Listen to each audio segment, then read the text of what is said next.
भगवान ने बहुत प्रकार से बाल लीलाएं की और अपने सेवकों को अत्यंत आनंद दिया। कुछ समय बीतने पर चारों भाई बड़े होकर कुटुंबियों को सुख देने वाले हुए। तब गुरुजी ने जाकर चूड़ा कर्म संस्कार किया। ब्राह्मणों ने फिर बहुत सी दक्षिणा पाई। चारों सुंदर राजकुमार बड़े ही मनोहर अपार चरित्र करते फिरते हैं, जो मन वचन और कर्म से अगोचर है। वही प्रभु दशरथ जी के आंगन में विचर रहे हैं। भोजन करने के समय जब राजा बुलाते हैं, तब वे अपने बाल सखाओं के समाज को छोड़कर नहीं आते।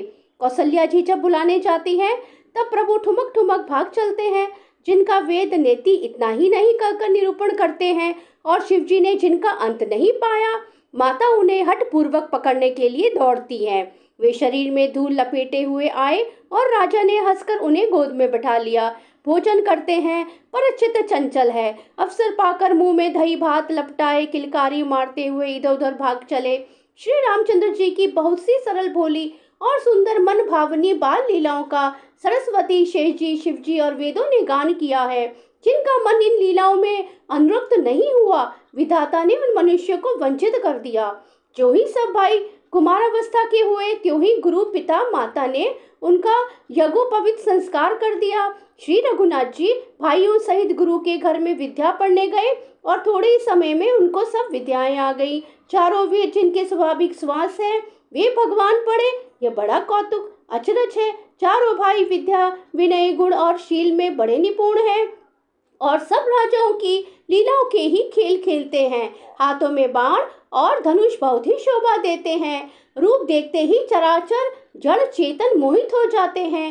वे सब भाई जिन गलियों में खेलते हैं, उन गलियों के सभी स्त्री पुरुष उनको देखकर स्नेह से स्थिर हो जाते हैं अथवा ठिठक कर रह जाते हैं। कौशलपुर के रहने वाले स्त्री पुरुष, बड़े बूढ़े बालक सभी को कृपालु श्री रामचंद्र जी प्राणों से भी बढ़कर प्रिय लगते हैं। श्री रामचंद्र जी भाइयों और इष्ट मित्रों को बुलाकर साथ ले लेते हैं और नित्य वन में जाकर शिकार खेलते हैं। मन में पवित्र समझकर मृगों को मारते हैं और प्रतिदिन लाकर राजा दशरथ जी को दिखलाते हैं।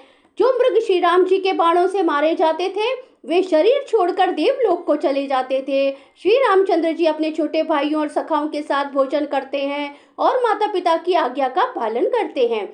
जिस प्रकार नगर के लोग सुखी हो, कृपा निधान श्री रामचंद्र जी वही संयोग लीला करते हैं। वे मन लगाकर वेद पुराण सुनते हैं और फिर स्वयं छोटे भाइयों को समझाकर कहते हैं।